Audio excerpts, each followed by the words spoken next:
Magandang araw po. Sana po'y nasa mabuti kayong kalagayan. Ako po ulit si Obet. At ito na po ang pagpapatuloy ng kwento ni Pinggoy. Ang Balat Kalabaw. Ika-6 na tagpo. Pakinggan po natin. At kagaya ng nangyari nung nakaraan, ay muli na namang pinagkatawa ng mga bata si Pinggoy. Iniinsulto siya ng iniinsulto hanggang sa mapaiyak na lamang si Pinggoy. At ang isang pinakamalaking bata na naroroon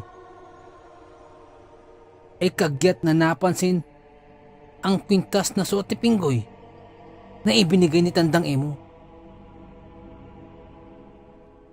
Mayroon ka bang medalyon ha? Kala mo, ililigtas ka niyan?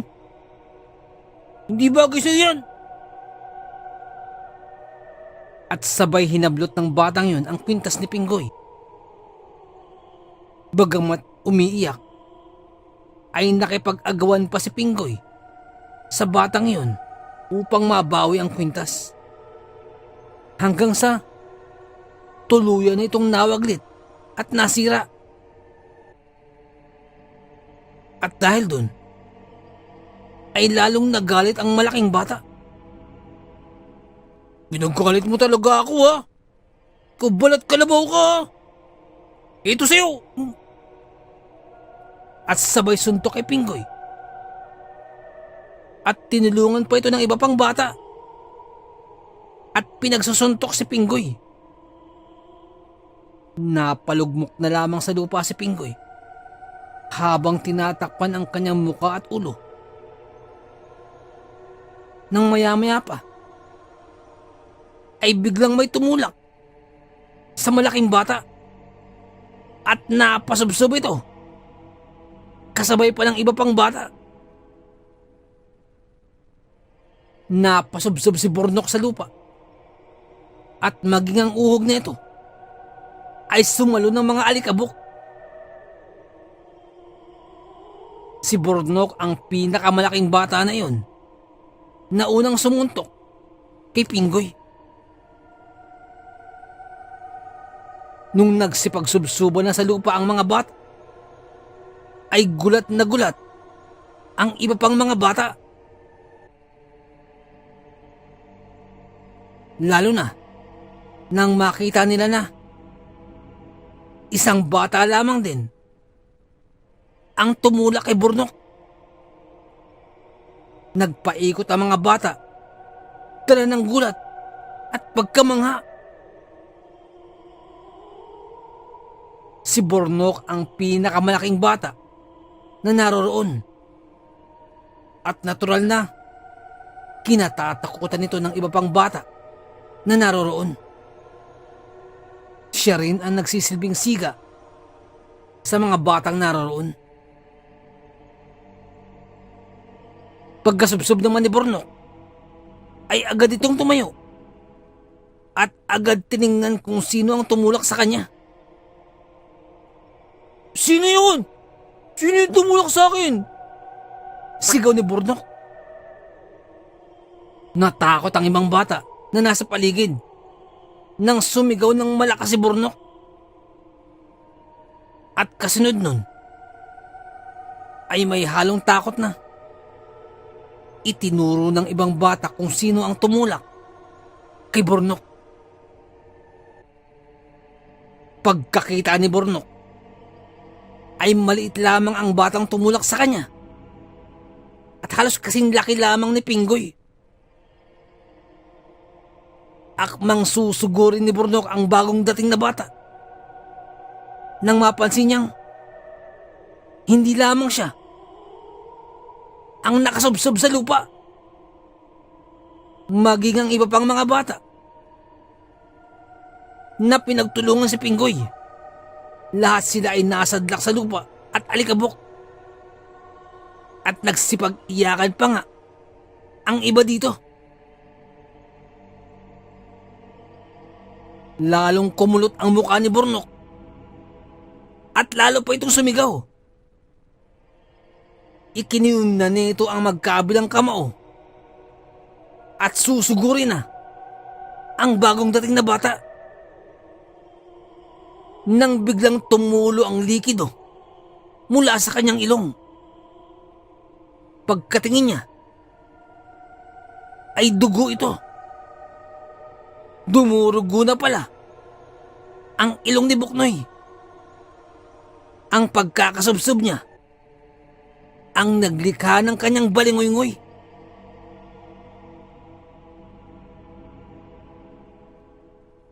Kasunod nun ay ang hindi inaasahan.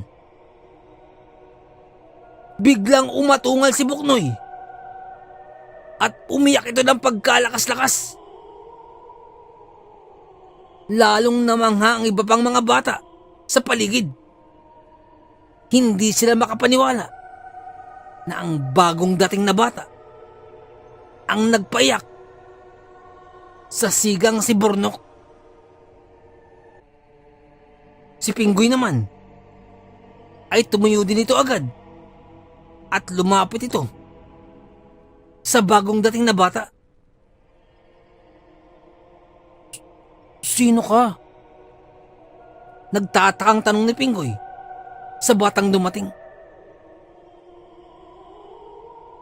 Tila biglang nalimutan ni Pinggoy ang sakit at hapde na nakuha niya mula sa mga suntok na mga bata. Hindi mo ba ako nakikilala? Hoy, Pinggoy! Ako to!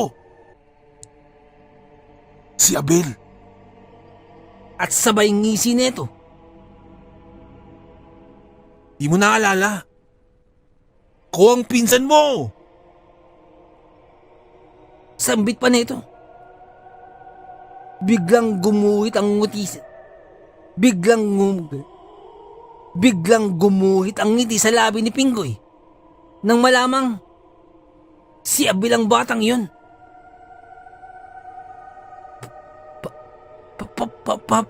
Paano mo na? Magsasalita pa sana si Pinggoy nang agad itong pinutol ni Abel. Yan na. Misa tayo dito. Hindi ako maaaring magtagal sa ganitong kaanyuan. Sandaling oras lamang ito. Pagpapaliwanag pa ni Abel. Kung kaya't agad na itong naglakad palayo. Si Pinggoy naman ay agad pinaligiran ng iba pang mga bata. Pinggoy! May pinsan ka pala na napakatapang! Sambit ng ibang bata. Oo nga, Pinggoy. Yung pinsan mo. Ang tapang. Pinaiyak si Burnok. Banggit pa ng iba. Oo, tama, Pinggoy. Ang tapang nga ng pinsan mo. Simula ngayon, hindi ka na namin tutoksohin pa. Sambit pa ng isang bata. Mabuti naman kung hindi. Dahil pag tinukso niyo ulit ang pinsan ko, ang makakalaban niyo, ang paiiyakin ko. Pagbabanta pa ni Abel. Dahil niyo ha, huwag na huwag niyong aawain tong pinsan ko. Ako ang makakalaban niyo. Mauhugin. Sigaw pa ni Abel. Nang bigla namang magsalita si Pinggoy. Abel, huwag ka naman ganyan magsalita. Bakit tinawag mo na mga uhugin yung mga kalaro ko? Tanong ni Pinggoy. Totoo naman di ba? Uhugin yung mga yan. Saka, hindi mo mga kalaro yung mga yan. Pinaglalaroan ka lamang nila. Nakita mo ginagawa kang katawa-tawa? Ginagawa kang laruan ng mga uhugi na yan? Sambit pa ni Abel. O nakita mo yung malaking ulikban na sumuntok sa'yo? Ayun. Nagmukhang malaking kulangot. Nung may pumalag sa kanya. Sabi ko sa'yo, nahayaan mo kasi. Dagdag pa ni Abel. Alam mo Abel, kakaganyan mo, baka malaman pa ng antingero na nakaligtas ka. Sige ka. Tugon naman ni Pinggoy. Sige na nga. Bisa tayo dito. At dali-daling naglakad ang magkaibigan. Nga pala Abel, paano mo nagawa yan? Paano nag-iba ang wangis mo? Nagmukha kang tao. Tanong ni Pinggoy. Alam mo Pinggoy, nagagawa ko na yan dati pa. Yun nga lamang, hindi pa ganun katagal. Ngayon, nagagawa ko na siya. Nang matagal-tagal. Kung kaya't sinubukan ko ulit. Tugon naman ni Abel. Ah, ganun pala. Dati mo na palang kakayahan yan. Nga pala Abel, bakit ngayon ka lang nagpakita? Wala tuloy akong kalaro sa bukid eh. Tanong naman ni Pinggoy. Alam mo kasi, yung sinuot mong medalyon, pangontra yun sa akin. Kaya kahit gusto kong pumunta sa'yo, hindi ako makalapit pag susuot mo yun. Tugon naman ni Abel. Ah, ganun pala yun. Nga pala, saan na nga pala yung medalyon ko na yun? Tanong pa ni Pinggoy.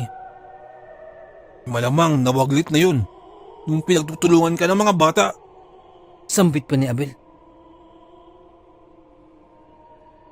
Ah, ganun pala.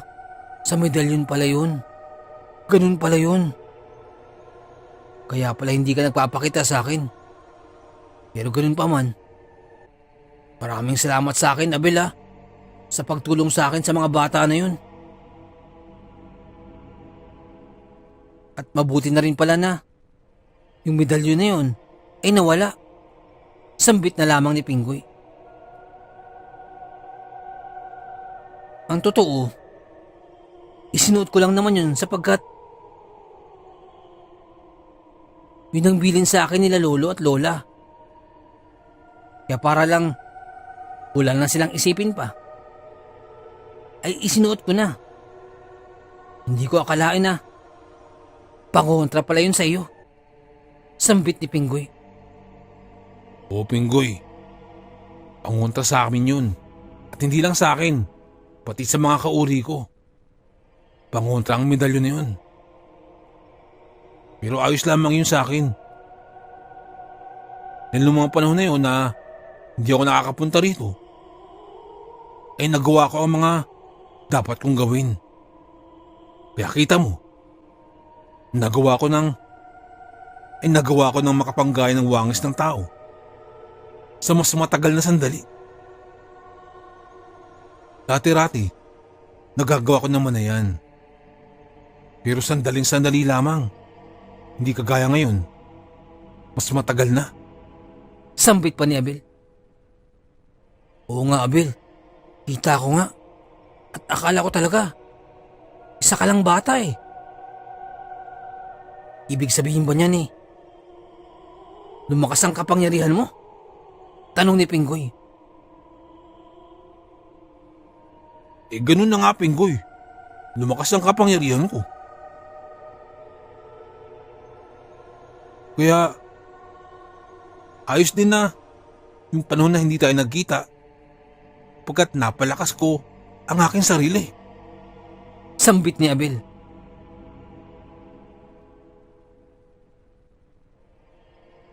Kaya lang Pinggoy, baka sa mga sumunod na araw, ay aalis muli ako. May aasikasuhin muli ako sa aming mundo. Matagal na kasi itong pinapagawa sa akin eh. At kinakailangan ko nang gawin para naman lumakas-lakas pa ang aking kakayahan.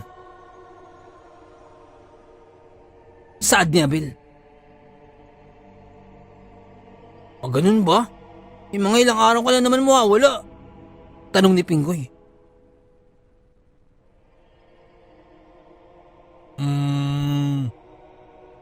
Sa mundo namin, mga ilang araw lang naman yun.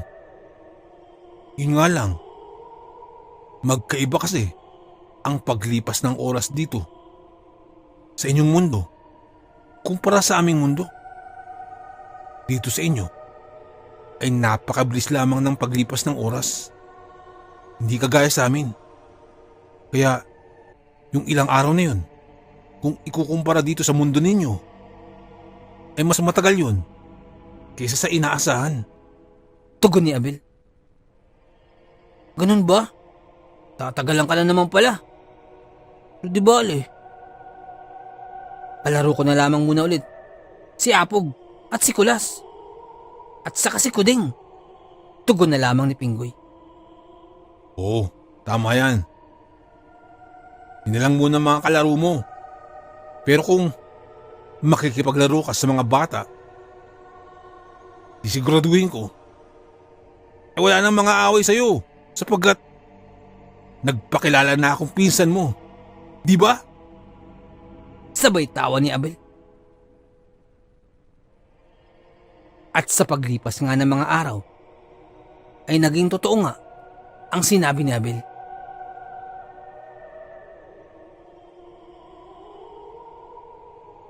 At naging iwas kay Pinggoy ang mga bata nang minsang napadaan si Pinggoy sa mga naglalarong bata.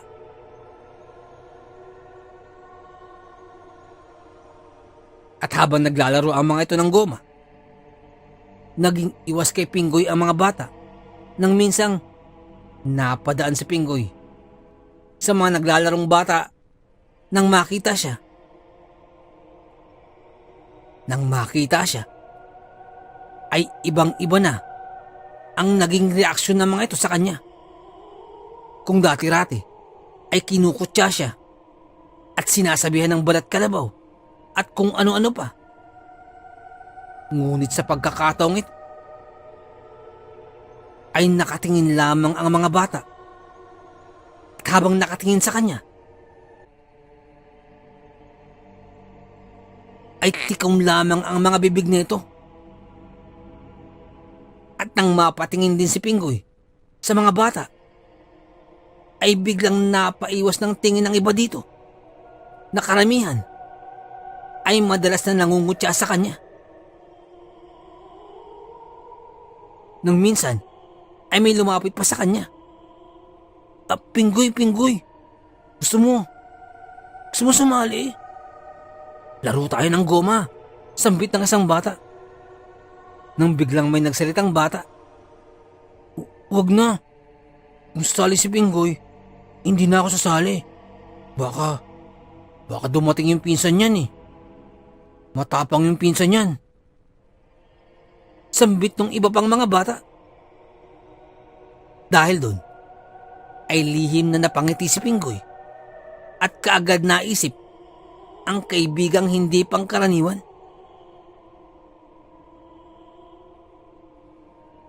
Hanggang sa mga sumunod pang mga araw at pansamantalang hindi na nagpakita pa si Abel. At nakontento na lamang si Pinggoy sa pakikipaglaro sa kanyang alagang kalabaw, aso at pusa.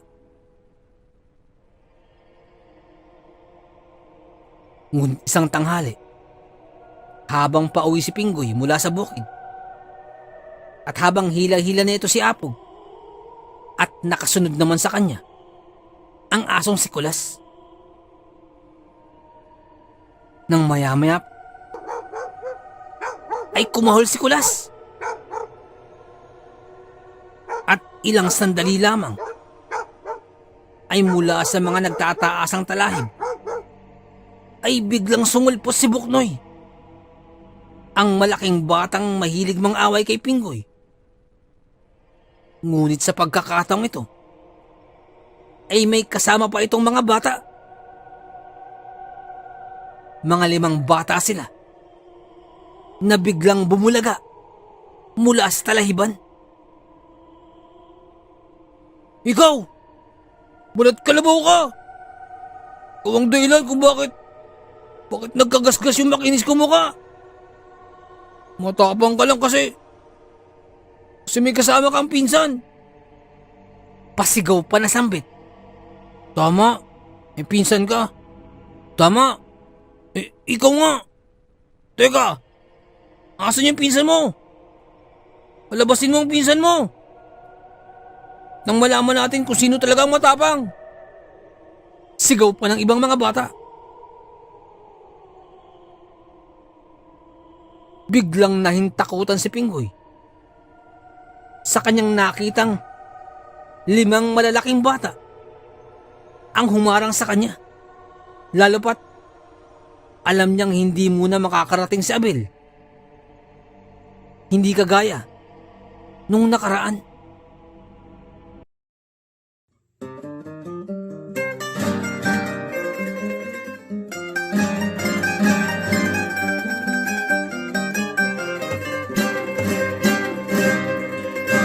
Nais ko lamang pong magpasalamat sa lahat po ng sumusuporta sa ating channel. Sa lahat po ng ating mga subscribers, mga listeners, at mga silent listeners po natin. Maraming salamat po. Ganun din po sa ating mga OFW listeners mula po sa iba't ibang bahagi po ng mundo. Maraming salamat. Ganun din po sa mga silent listeners po natin, at sa mga listeners po natin mula po sa iba't ibang kapuluan po ng Pilipinas. Maraming salamat po. Sa mga nagpapadala po ng kwento, sobrang salamat po. Sobrang laking pasasalamat po.